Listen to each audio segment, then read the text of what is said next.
Enemy of the state. An enemy of the state. Enemy of the state. Dank Podstash. You're listening to Enemy of the State's Dank Podstash. Visit thedankpodstash.com where you'll find our shop, calendar of events, and more.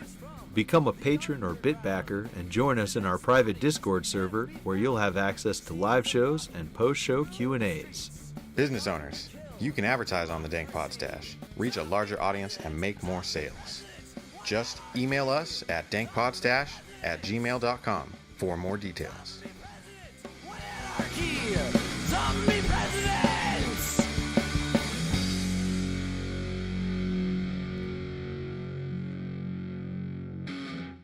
Then welcome, fellow enemies of the state, to episode 31 of Enemy of the State's Dank Podstash. My name is Nick. I'm joined here as usual with my co-host David Ballantyne, and we're going to jump into a sweet episode today. But real quick first, we have a message from our friend Shane Radliff over at the Vonu Podcast and Liberty Under Attack Publications. So Shane has a special offer. Shane has a special offer for all of our listeners to take advantage of some stuff over on his website, libertyunderattack.com.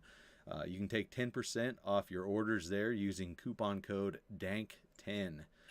And he has books focusing on self-liberation, freedom strategies, solutions, etc. His current books I have right here. I'll hold them up for our YouTube viewers.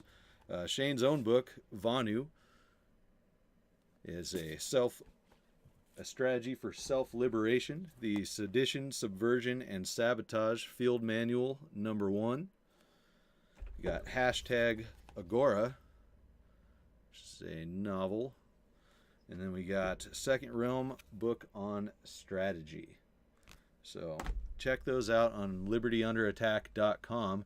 And Shane also offers assistance to new authors throughout the publishing process, such as editing, proofreading, formatting for Kindle and paperback, and full-service audiobook productions. Remember that code DANK10 at libertyunderattack.com. Go there and let Shane help you out. So, as I mentioned before, here with David Ballantyne. How's it going, buddy? It's going all right. Had a little bit of technical difficulties getting this started today, so it's a little bit later, but, you know, pretty regular stuff for any kind of technology. Mm-hmm. Be sure, listeners, to check out the website because we got that going now, and we're really proud of the website itself. That's thedankpodstash.com, and I personally love it. I've sat there and stared at it, possibly too narcissistically. I know I've been called a narcissist before, which makes no sense, but oh well. And if you want to hang out and, you know, chat it up, we got lots of stuff going on in the Discord now. So get a hold of one of us and we'll send a link. And there's links plastered all over the place on the Facebook page, on my Facebook page, on Nick's Facebook page. So come join us in there and talk about. We got a server for guns, for gaming, for just general chat, for everything you can think of, the tech. So it's a good time. Come join us. So who are we here with today, Nick? Today, despite the name that you're going to see on screen, which is Dick Sledge, it's actually one of my very best friends for over a decade now, Pierce Van Ardoy. What's going on, bro? Hey, what's going on, Nick? Thanks for having me on. David, you too, man. It's really great to be here. I like the little shout out you gave me at the end of the last episode. Well, he was going to come on with some differing opinions, but he may have been swayed. So now I'm just some wishy-washy cunt with no real opinions coming here. But oh, we know that's not true. No, thanks, man. This is really awesome. I'm excited about this. So thank you. Yeah, we are too. Your name is Dick Sledge. You can't have wishy-washy opinions. I'm so hard on everything. That's fucking right. Yeah, but so what we had talked about on one drunken evening playing, I believe, Magic the Gathering was having you on the show to field your questions about anarchy, and I sent you a bunch of different resources to check out and stuff, and it seems like you really enjoyed that. Yeah, a lot of them really resonated with me. I kind of went through I've gone through a lot of periods of different belief structures, I guess. When I met my wife, I described myself as an anarcho-socialist, and she was like, what the fuck is that? And then I don't know, went through like libertarianism, conservatism, I guess. And then I was kind of just afloat in a bunch of nonsensical beliefs about how society could be structured. So when I got back into the whole, the anarchist literature, and reading through, reading Murray Rothbard and, stuff like that, the ideological consistency that comes with anarchy really kind of ties everything together that I believed, that I kind of compartmentalized. And it kind of gave me a central ground to kind of base my thoughts off of. And I started feeling a lot of, a real rush of like, just intellectual function, and a lot of thoughts and a lot of inspiration come out of that. So, it kind of put me back on the right track. And in my personal life, it's a very freeing and powerful thing once you kind of take that ideology and say, I'm on my own, I'm responsible, and I need to do something, not just believe something. So, hell yeah, it's very freeing. Yeah, absolutely. It's cool that you mentioned the personal responsibility being freeing as well, and that plays right into not just individual anarchism, but building a community, which is what we want to do here. Speaking of which, little pitch for the Patreon. If you want to help, be part of our community, we got a couple different tiers of the Patreon that get you different benefits. And like we said before, the Discord is free, the general chats and all that stuff. But if you're at the $1 and $5 levels, you get access to these videos while we're recording them, like right now, and even a Q&A with our guest afterwards, which we've had our two Patreons take advantage of. It's been great. And we're happy to have you in the Discord now too, Pierce, and part of the community on the show. So what was your favorite thing that you found through the stuff that I sent you or on your own? That's a question. Oh man, I'm trying to find the guy who did the talk. I just looked it up so I wouldn't forget it. Now I feel like an idiot. The state is too dangerous to tolerate. Dr. Robert Higgs. Yes, yeah, he was probably he lays it out in such a. The best part about that for me was when you look at the state and you say, well, we have all these things like public land and, it does these things and this comfort that it gives you. And then he kind of flips and he says, well, look at the other side of it. Look at what actually comes from, look at what the price you're paying for those things. Like, are those two things equal or even close to equal? Like, no. The damage that the state does so far exceeds any kind of potential benefit they could provide. And so that really, it's, at that point, the state really becomes indefensible. Oh, yeah. When you look at it from that perspective, we're kind of shielded from that perspective because we're on the inside. But anybody who's, been a victim of the system at home or abroad, there's no way to defend it, especially if you came face to face with somebody like that. How could you? Yeah, absolutely. So, yeah, Dr. Higgs is that was good. And then favorite anarchists for sure. Yeah, he's fantastic. That for me was one of the biggest things that did it. And reading Anatomy of the State just kind of lays it all out. The argument about the consent of the majority or the voters, and how basically if you prescribe to that, you're admitting that anything the government does to you is by your consent, which of course makes no sense. So that throws that whole concept out the window. And then what do you have left for the why the state should exist? Yeah, absolutely. I don't think I've ever met one person who consents to all the things that the government does. They may act like they do, but when you start telling them certain specific things, they're like, well, I don't like that. I'm like, you just said you consent to everything that they do, but that's something they do, but you don't consent to it. Oh yeah, even my dad is a detective. He's for the TPD, and even he's constantly going on about all these laws and stuff that's ridiculous or unjust or immoral. I'm like, well, you signed up to enforce all of this. Like, what are you doing? He's like, you better get your guns for when the shit goes down. I was like, well, when the shit goes down, you're probably going to be coming to take them. Right. For real. It's absurd. It's fucking crazy the shit that like people say, oh well, this service is great, service in quotes is great, but that one's no good, and they just kind of ignore it. It's like collateral damage, It's like, well, as long as I'm being taken care of how I want to be taken care of, then fuck all the rest of the people who are getting hurt by this, and fuck the things that I don't like. But that's a great jumping Oh, off yeah. point when you're talking to people too, because you can say, well, why not cut off all that extra fat and bullshit and do it voluntarily? We can have these services for cheaper, without the corruption, with transparency and all that stuff. And most likely something as simple as a GoFundMe campaign. Like when someone asks, what about my roads? GoFundMe would build some fucking roads. Oh, for sure. I mean, I just read an article about there's a 12-year-old kid in Michigan who's filling potholes on his street because he doesn't want people to think their neighborhood is trash. Mm-hmm. I mean, people are fully capable of doing it.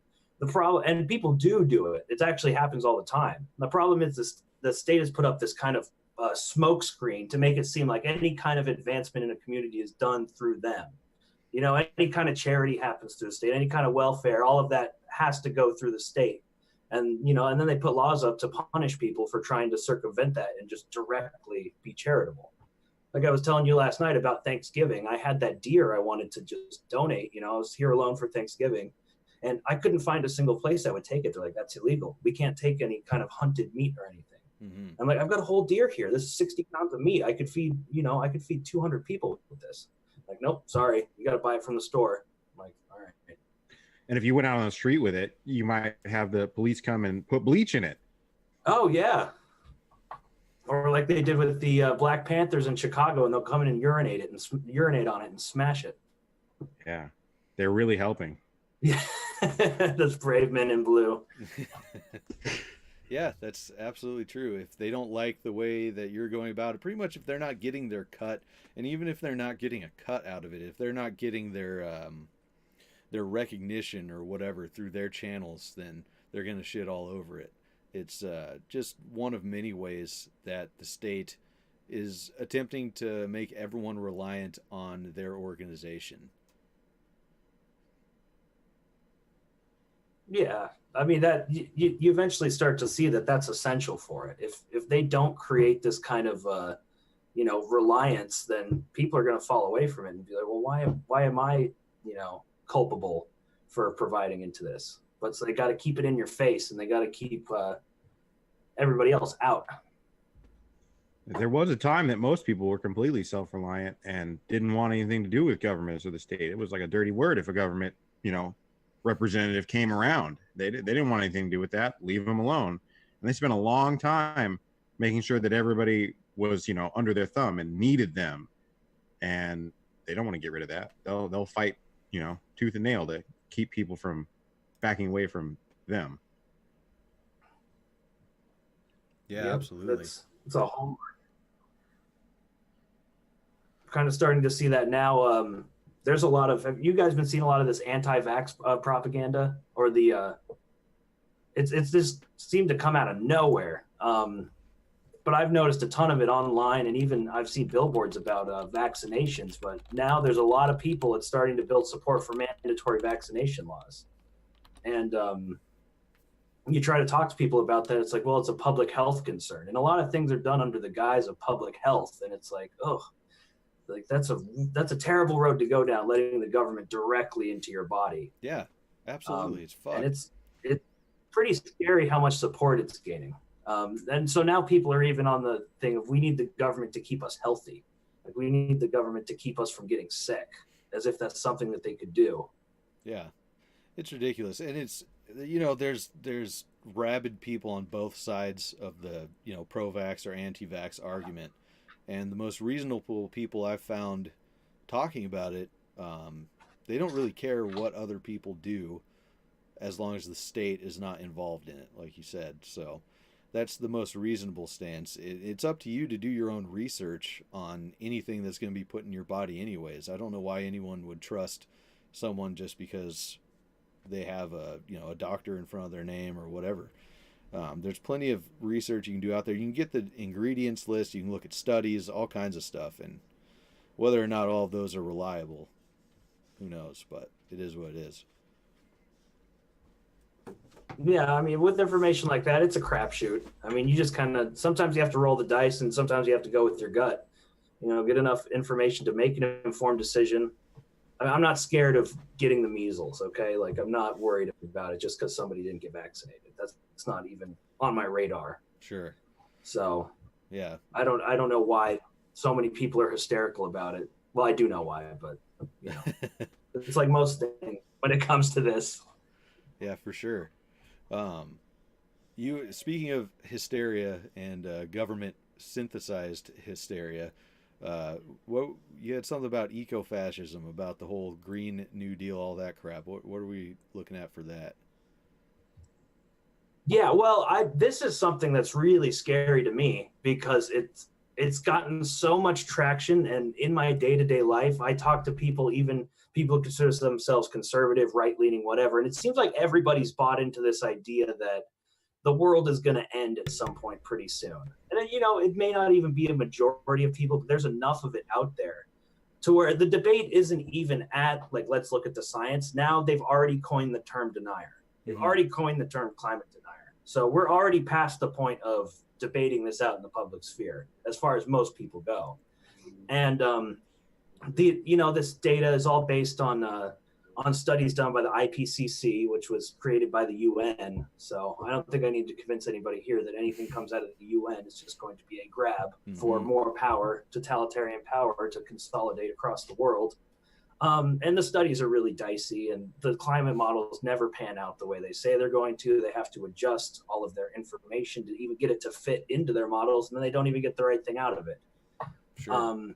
But at this point, now they're starting to say climate tax. The UK just declared a climate state of emergency, which they say they passed it through Parliament, but it wasn't voted on, and it's not a legal action, but it's a declaration. So I don't know if that's just virtue signaling from the higher ups there, but it seems pretty sinister to me. Yeah. And you can kind of see that with the mobilization of so many people. Like they've had these climate walkouts in schools. And so now they're going for people who are, you know, younger, and they're mobilizing them out on the streets. And it seems like this kind of grab to see what they can get people to do, to see how many people you can get out there, what their NPC armies are going to, you know, they're going to be able to get them to do. And I have personal experience with this because my family on my mom's side, like my mom and my sister and my brother, I love them all dearly, but they are so far into this. I mean, they go to all the marches, the Women's March, the March for Our Lives, Climate March, like all of it. I mean, and they're bought into it. They're like, we need a climate tax now because the world's going to end in 12 years. That's I'm thinking crazy about it. Well, doesn't it just, you know, show a money grab? Like, first of all, climate tax, and then you have all the things that are labeled green and whatnot that are more expensive, and they have to go through all the government, different regulatory agencies to be labeled that way. So there's more money there. So not only is it trying to see what people will do, it's just another money grab from the government. Oh, it's absolutely a money grab, but I even see a little bit more sinister in that, because I'm thinking about this in terms of the industry I work in. I work in food service, and what they're proposing, even if we got like a 12.5% tax on every ton, whatever they're proposing, it's pretty nebulous right now. It could shut down the whole industry that I work in. I mean, the food I get, it comes from everywhere. Like, food comes from all around the planet. I mean, our asparagus is getting flown in from Peru. We're getting tomatoes from California. We're getting strawberries from Florida. I mean, now we have to pay a premium on every pound of food that comes through. The prices are going to go up so much people can't afford to buy it. Then they wipe out all the people in those industries. And it seems like another step to get people more dependent on welfare back into the state, food stamps, blah, blah, blah, lower our standard of living so people will cry out more for the government to come and save them. Mm-hmm. Yeah, I gotta say, my asparagus is coming from the local markets, which I encourage everyone to do that. Go to your fucking farmers market, small farms. If you eat meat, you should be able to find, you know, ethical people who raise grass-fed meat, whatever, around you somewhere. It's probably a little harder in the cities, I would imagine. I know they truck farmers market stuff in, but you got to look at that too, because some of that comes from out of state. Even the little vegetable and fruit stand out here by us brings some stuff in from California, so we try to avoid that. But it's definitely much easier in the rural areas. Yeah, well, luckily I did get at my last job, I got matched up with a farmer. And I mean, it's pretty crazy the amount that these small, individual owned farms actually can produce. Mm-hmm. I mean, it's insane how much food he produces out of there. And it's amazing. Like, I was blown away the first time I brought home real farmer's market food. You can leave the vegetables sit on your counter for 2 weeks and they won't go bad. Like Mhm. that's how far away we are from the food process at this point. It's kind of gross. I mean, Yeah. I definitely suggest growing your own food and being extremely self-reliant. If you're worried about the environment, stop giving money to these, corporations, at least the huge ones that are polluting that they are. Yeah, Big Ag is fucking everything up from that standpoint, both on the meat and vegetable side of it. But yeah, definitely grow a garden. We're getting our garden going up here, and taking control of your nutrition, your food sources, and all that stuff is one part of personal responsibility and separation from the state for sure. yeah, that is a really huge part of just being an independent person. And the thing is, I think the whole idea of anarchism in the garden kind of go really well together. Like, because the garden is a system that pulls so much more out of it than you put into it. And that's the whole idea of anarchy. Is instead of the state that gives us back so much less than we put in, the anarchy gives you more than you put in. Like you put in because it just grows naturally. You're letting nature take its course. Mm-hmm. And so that's kind of the model I think that any kind of society should follow in any kind of organizational structure. Kind of jumping back towards what you were talking about with all the whole green movement and the marches and all that stuff. I lost my train of thought, but I don't know how the hell I lost that one. Yeah, I can't remember where I was going with that. But what questions did you have? Because you said you had some questions. Okay, yeah, let's Maybe get into actually some of those. The whole corporations thing, that talking about getting free from corporations. What one of my questions is, what, like, in the sense of and say the state was gone tomorrow, how different is a corporation from a government if they really have that many resources and power? I mean, wouldn't a corporation just be another form of a government in that sense? You want to answer first, Nick? Sure. Yeah, that's a question I see really often. And that I've thought about a lot, and I kind of realized that caveat that you put at the beginning there, if the state was gone tomorrow, that's kind of the thing that really takes out the long-term thoughts in that question. Because if the state was gone tomorrow, things would be absolute chaos, and not in a good way. It'd just be a power vacuum, which is why I'm about a more slow educational revolution than violent revolution tomorrow. But say it were, or say the state was gone in a slow amount of time, whatever. With the state gone, there's no more fiat.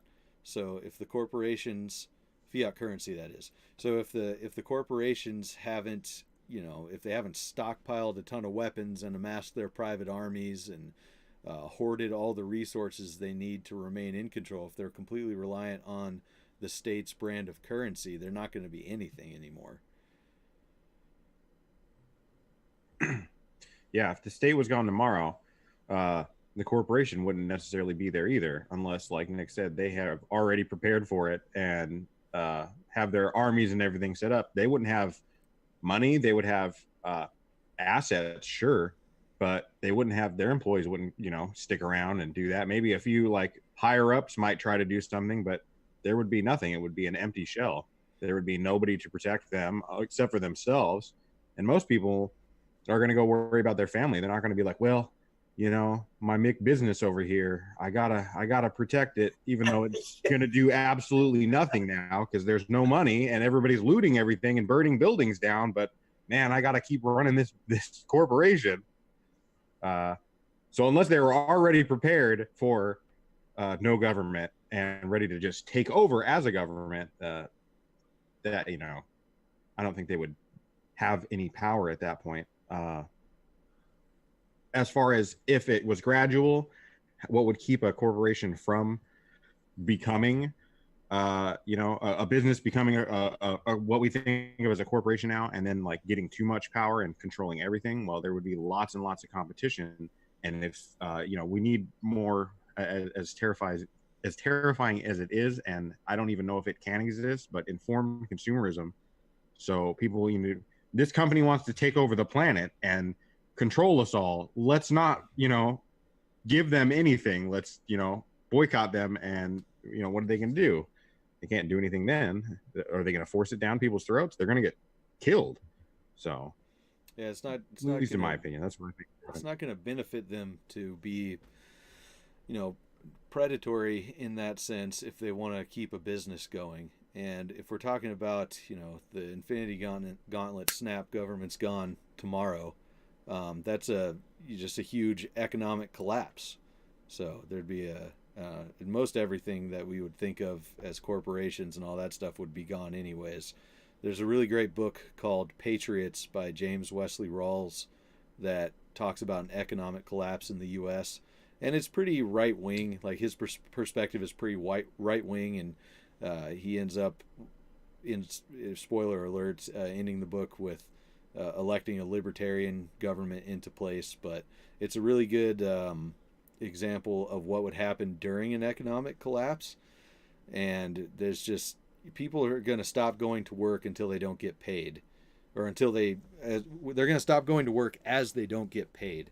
And some companies would be able to pay in the products that they make. Say, if you work in an oil refinery, gasoline, who knows what, anything like that, maybe grocery stores with food. But eventually it's going to run out because all the systems are fucked.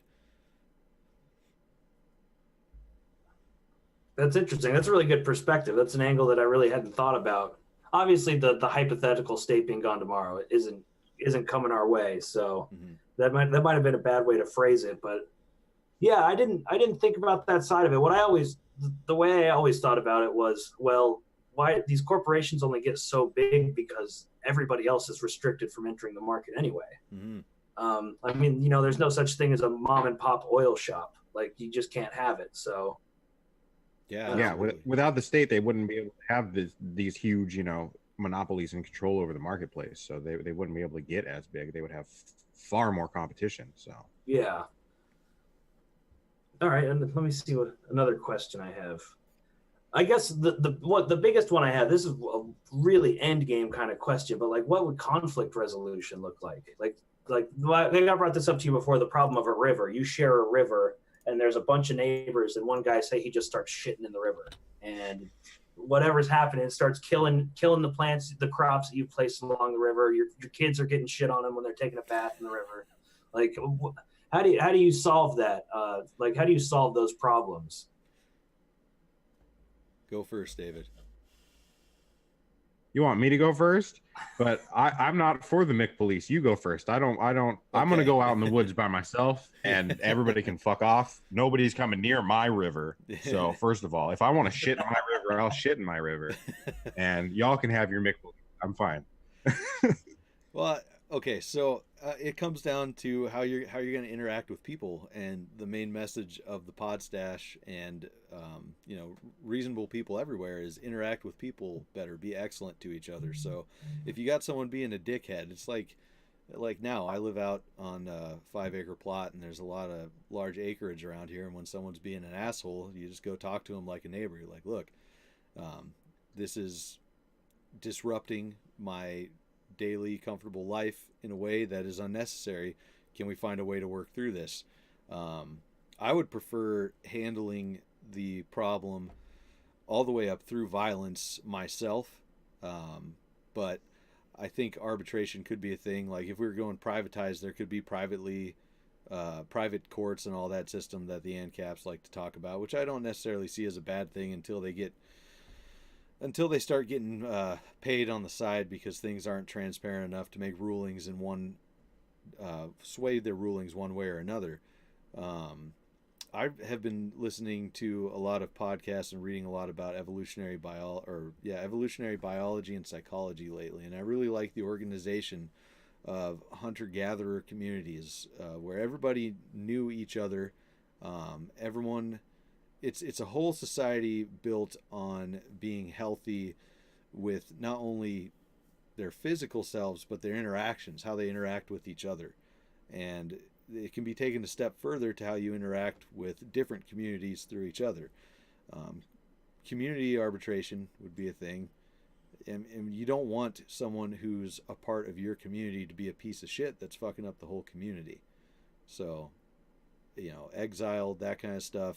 But I think even better is just working out the problems. Now, when it goes past the point of talking about it, like they're not stopping, if it's a threat to your family, your body, your livelihood, yourself, you need to handle that just like you'd handle anything. Yeah, well, violence isn't the only answer, but it is the final answer. So Yeah, I guess that's all. It's always going to be there.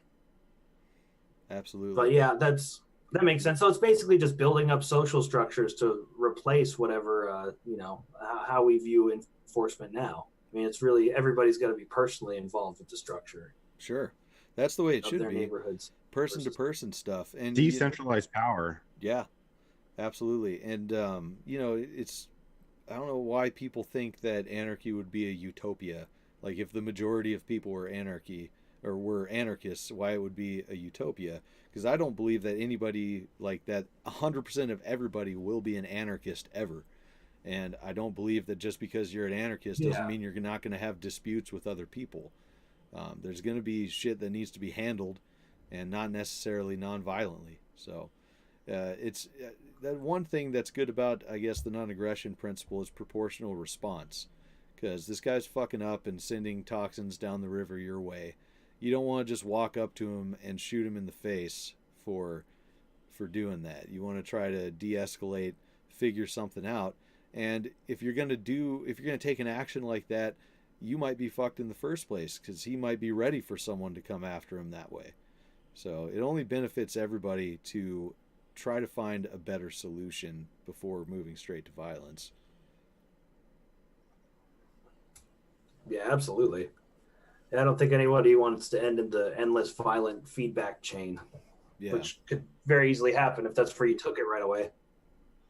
absolutely. Hopefully that was a That's a satisfactory good thing. answer. That brings me to my next question: is how do you envision the dissemination of the assets of the state? Like as you move forward, how do we take things that were previously owned by the state, like say public land, power grids, dams, anything like that? Like how would you work to disseminate assets like that? It's a good question. Well, One I don't know if I'm prepared to answer. I would imagine stuff like power plants and dams would be largely community taken over, because the people that run those are pretty much the only people in the area that know how to run those. You might have some outliers here and there that never got a job there, but if they want their power to keep going, and if they want the community to keep functioning, it would only benefit them to keep working there. And if the state's out of the way, maybe it becomes a worker co-op. We have a co-op power company out here that runs the dams and the whole power grid and stuff, and you buy into it as a user, which is pretty cool. So that's a pretty easy transition there. A lot of different places have co-ops for stuff like that. It's not all government run. And then as far as public lands go, I would be a big fan of homesteading those places. Kind of not. I don't remember what it was called. I think Hody talked about it on the show before, but the Sooners going out and claiming land in Oklahoma or whatever, something like that.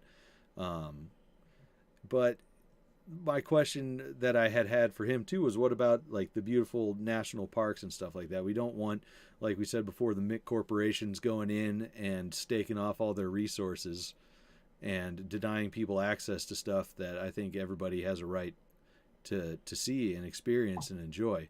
And once again, I think community building is the answer. The communities that live around there would hopefully be able to take care of those places. And even public, but government organizations like the Forest Service and stuff, maybe those people want to continue doing what they're doing and not just say, well, the government's gone, we got to walk away from Yellowstone, can't be here anymore. Because, those people have a passion for what they're doing. And it could be the same thing. Another, it could be a company. It doesn't have to be a worker co-op or anything like that. But it would only benefit them to continue doing that, whether it's out of motivation for profit, charge people $5 to get in, however they do it, or a co-op that people donate to if they want to come check it out, or donate their time to, things like that. I think it could be disseminated very peacefully and to the benefit of everyone. If we continue down the road of what we're trying to do now, which is, education in kindness and education in general, getting people the tools they need to be ready for this to happen, or to make it happen slowly as we go along. Makes a lot of sense. I guess just having whoever's taking these positions under the state taking ownership over that position instead of responding to the state anymore, or taking orders from the state. Well, look at there's always going to be a place for that. Yeah, look at the Forest Service. I don't remember what the spat was between the Forest Service and Trump, but remember they kind of branched off and made their own Twitter, and said they were still going to do. They were still going to take care of the national parks and all that stuff, despite the government being shut down and being ordered to walk away. They said, no, we're still going to keep doing this. This is what we want to do. So I think it's in action. You can see that people have that attitude already. So getting the parasite of the state uninvolved is the goal. Yeah, well, and that's another thing. That whole shutdown got that the trash tag trending again. And so, have you seen any of that? No, I haven't. It's a big thing on Twitter. It's worldwide now, but it's people just going around and cleaning up these trash infested areas. And now it's just people go and they'll take before and after pictures. It's happening everywhere on a scale that's like, there's one in Mumbai that took them like 90 days because the beach was so fucking bad. Oh, wow. But it's a beautiful, clean beach, and it's happening in Mexico. But I think it resurged because of the shutdown, and people were like, we don't want these parks to go to shit.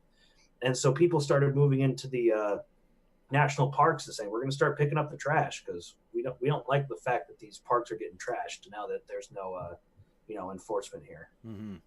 Well, I do remember groups of libertarians from different areas. This is Libertarian Party libertarians going out and doing kind of like a publicity thing, doing that. They put it all over their Twitter and Facebook page and stuff.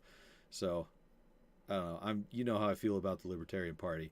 I don't think it was all for just out of the goodness of their heart, but some of them were getting kicked out by the by the police and stuff while they were doing that, and they left instead of resisting. But either way, the police are fucked for doing that in the first place. But yeah, so I can see where that's coming from. That's good. And I think I don't know. I guess I'm not as pessimistic as most people. I think there's a global attitude change towards kindness and personal responsibility happening, whether or not it's the majority. I see it happening in a lot of different ways, and I think it's in response to the nanny state that the governments around the world are trying to set up, and just how people are getting shit on by all their suggestions and their enforced kindness or whatever. I think a lot of people are realizing, well, I just need to focus on being kind to my neighbor and working together with them, because we're getting more done this way than we are by throwing everything onto all the burdens onto the government and expecting them to take care of it.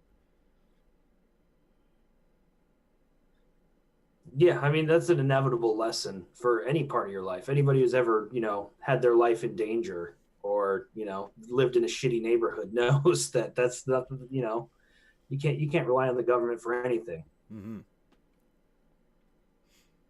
All right, this one's a big question, and I kind of think I might have it figured out. But contracts, are contracts still a thing in anarchy? Because the Lockean view is a contract's really only worth the paper that it's printed on if there's no set order to enforce it. And I kind of agree with that, but I also kind of think maybe that's something that just goes away. Maybe you just have to accept more losses when you move to anarchism, and you have to let more go than you would in the society as it is now. Yeah, that may be. I've seen both sides of the coin. Because obviously ANCAPs are really big into contracts, personal contracts and stuff like that. And that's, the main point of contention with I guess, left anarchists with ANCAPs. It's like, how are you going to enforce this stuff without a state? I don't see anything wrong with contracts from person to person if you both agree to honor it. Now, the thing is, like you said, it's only worth the paper, but it's also worth that your word. So you got more value stacked behind that in the community. Yeah. If you're in a community, like, no one's going to do business with you anymore if you just keep breaking contracts to your benefit that screw over the other people. Yeah, I don't know. Ancient, I want to say Ireland had brand law that was kind of elders of the area that were the arbiters of stuff like that. And so it was almost like a mix between private court kind of systems and the ancient or hunter-gatherer type elder leaders, which I always thought was pretty cool. And obviously I'm into the idea of the hunter-gatherer stuff lately, at least their social structure. So I think that one's a pretty neat way to do that. But yeah, you're only hurting yourself if you're going to keep breaking those contracts. You can be the biggest piece of shit you want to, but no one's going to want to be around you. So it's the natural consequences of doing that that are going to come back and bite you in the ass. Well, and also, I guess contracts probably wouldn't come to such huge terms anymore. People aren't willing to risk so much or bet so much on a contract if that's the way it is. And I guess we kind of go back to collateral and handshakes. And I think that's probably a good thing. Yeah, collateral would be a huge one.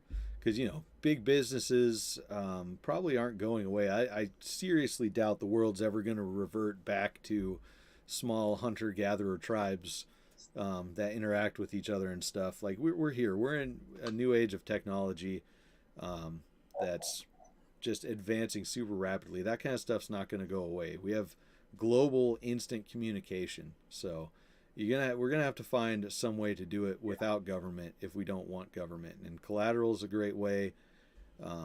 And like we said, just the honor system pretty much. If you want to be dealt with respectfully or dealt with at all in a business sense, then it's in your best interest not to screw other people over. Yeah, very true. All right, I guess I got one more question, and this is the most important one. What could I do today to forward the cause, and what can I be planning to do tomorrow or the next day? Well, we had, I think, what was it, our second episode, David? That was Growing the Agora, one of those. That was pretty neat. Yep. Back then. There's a whole lot of different projects.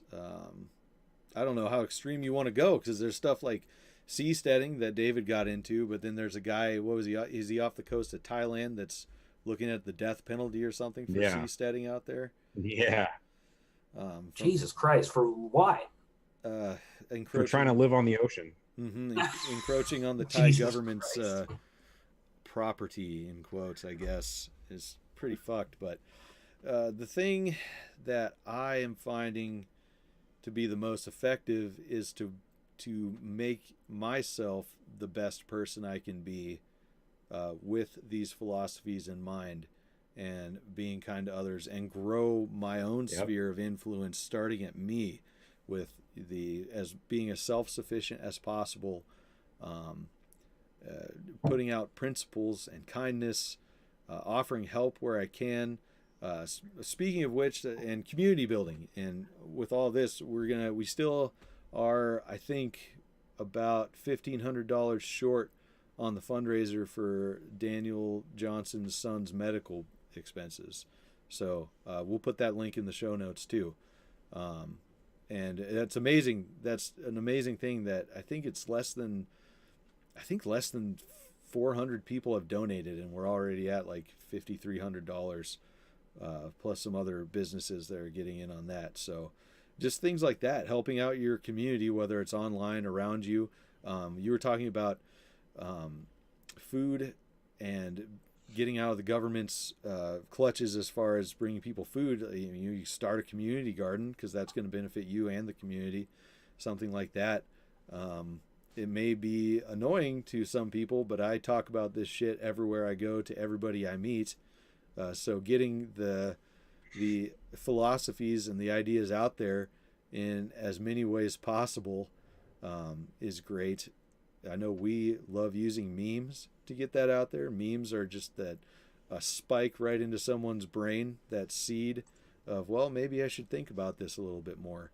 So positive exposure and working on what you want to be as an individual to let other people see that and take that as an example would be my advice.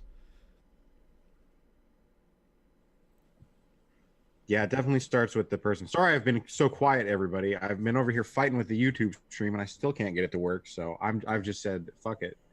You worried about that? But yeah, it's definitely all like what Nick said. It starts with somebody, oneself. It's about moving away from the government. It's about getting involved in a community of like-minded people. And I personally like trying to keep funding away from the government as much as possible and keep it in the communities. That's the whole point of agorism and the agora. Trying to take their funding as much as possible. Don't give them anything. Don't give them any taxes. Avoid taxes wherever you can. All that kind of stuff. Just be very self-reliant. Grow your own food. Police your own community, and educate other people. Definitely. So how do you generally get in touch with people to kind of expand that agora? Do you go through like Facebook Marketplace or Craigslist, just really anywhere you can try to find somebody with a skill or a service or a good?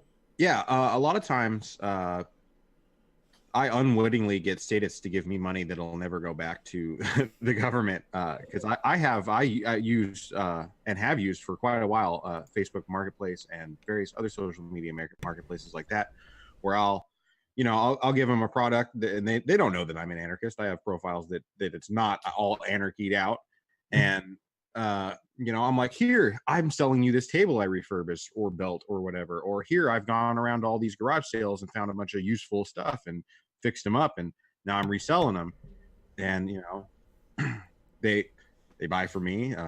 There's no taxes on that, and I don't have to claim anything, and that money never goes to the government again. It stays. I try to keep it, either I sit on it like a dragon hoarding my gold, or I I keep it circulating. I go around to people that I know also won't just be putting it back into the regular economy, and I buy food from them, be it meat or whatever. I used to know this guy out in Eastern Washington that I get meat from,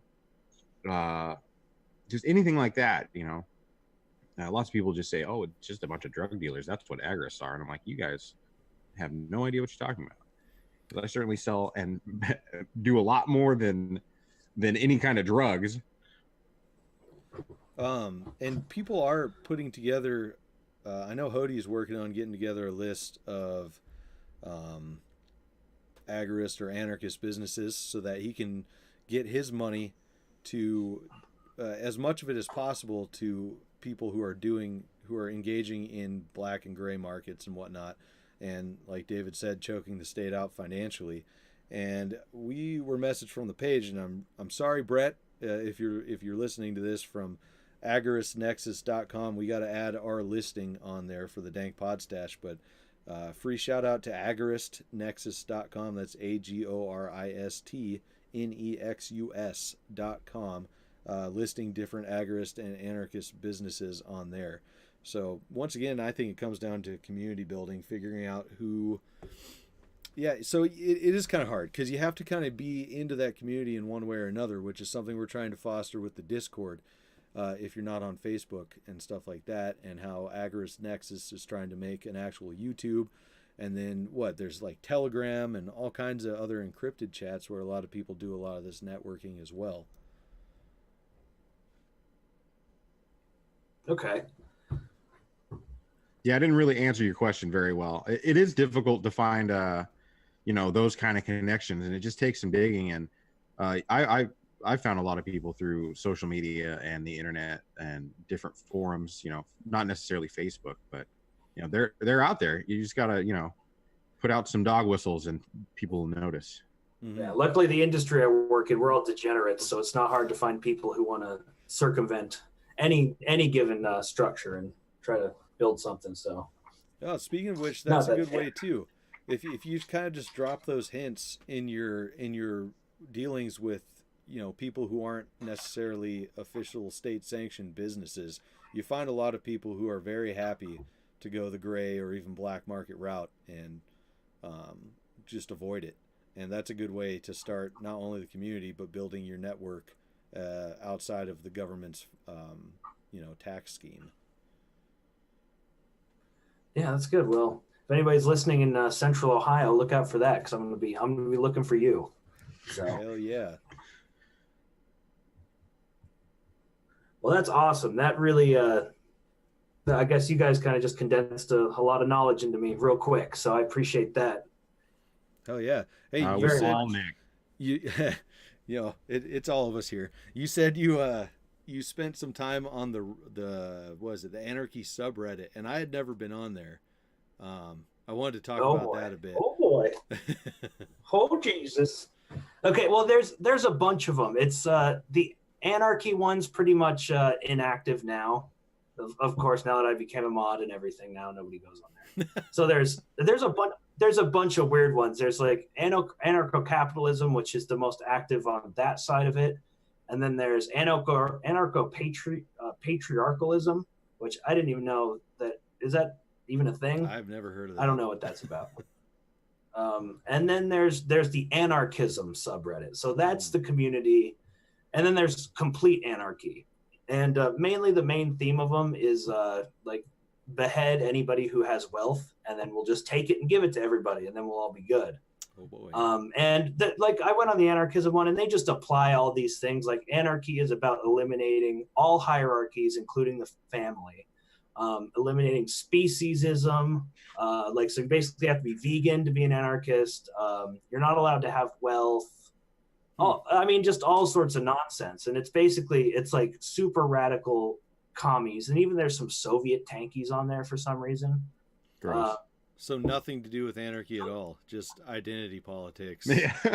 Yeah, pretty much. But that's what they like. As far as on Reddit, that's pretty toxic, and I'm just distancing myself from that community at this point, because they really think communism is what anarchy is.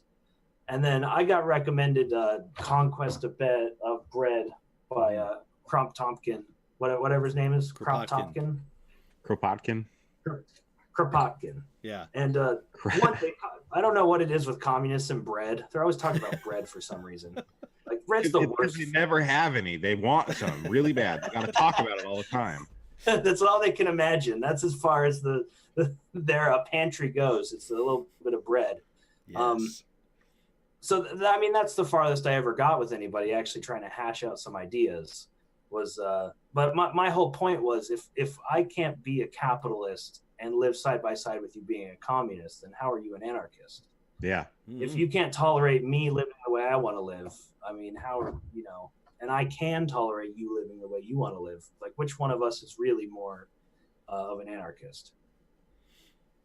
Yeah, absolutely. Yeah, that's always been annoying to me. Yeah, fucking So, hyphenated anarchy, man.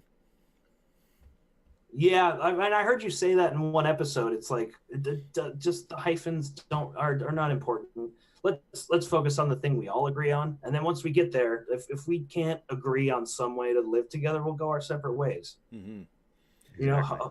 Hody brought that up pretty well in the last episode. Like, there's no shortage of land for people to live on. Land scarcity, overpopulation, it's all a myth. It's all a gigantic myth. If we really broke it down and we had the freedom to go where we wanted to go, there'd be no reason for anybody to have to live around anybody they didn't want to. Mm-hmm. Here. And as far as, putting aside the petty differences, the economic differences, whatever, getting to the point where we can exercise, whatever practices we want, the freedom to do that. And then if we can't find a way to live side by side or, coexist in one way or another, then maybe we haven't found the answer. That's something I've been thinking about quite a bit, is, are we looking at the problem of massive central control, just completely invasive to everyone's life and just a burden and antithetical to your individual freedom? Are we looking that's our problem? And are we applying a solution before we go through the steps of figuring it out? Are we saying anarchy is the solution? Or are we saying, well, how do we solve this problem, and does it lead to anarchy? And if we ever get there, if we ever get to no state and we can't live side by side, then I guess that'll be the answer to that. Yeah.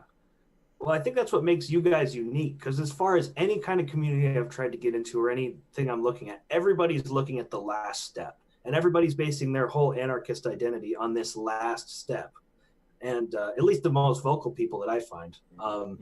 And that, you know, like I kind of got into, I was listening to the capitalism mutualism debate, and I was like, spoiler alert, capitalism wins. But then as I listened to it, I was like, well, I mean, why am I so invested in this whole idea of what I think capitalism is anyway? Like, is that what I really care about, is being able to be a capitalist per se? Like, no, I don't. Like, that part doesn't matter. What I really want is my freedom and my family and my friends, and, you know, to be able to have a good time and be able to, you know, do good work and, you know, build a life and be free. So, you know, you know, everybody's so focused on the end game. It's like, well, we're here right now. We're so far from that. Let's build it up a little bit. Let's think about where we are instead of where we want to be at the very, very end. Yeah. Yeah. In the beginning, in your first statement in this episode, you said that something about how society would be set up, or I can't remember exactly what you said, but that's where everybody gets bogged down is like you're saying, that the last step, like how will everything be organized? And it's like, well, we are nowhere near that. Why are you so caught up in that aspect of this? Like, we can figure it out once we get even a little bit closer. We could talk about it a little bit more, but we got to still deal with this monumental beast of the state that is, you know, getting worse and worse every day. Why are you so concerned about, like, are you so sick of this life that you've gone off into a fantasy world in your head, and that's all you can think about? Because I mean, I feel pity then if that's what the reason is, but come on, let's do something about it. Let's not imagine how happy we could be or how the best world would be. Let's try to get to something that's at least a little bit better than what we're dealing with right now. Yeah. And throughout answering the questions you've had, I don't know, it seems like a lot of things are going to fall in place naturally as humans look out for their interests and the interests of the people close to them.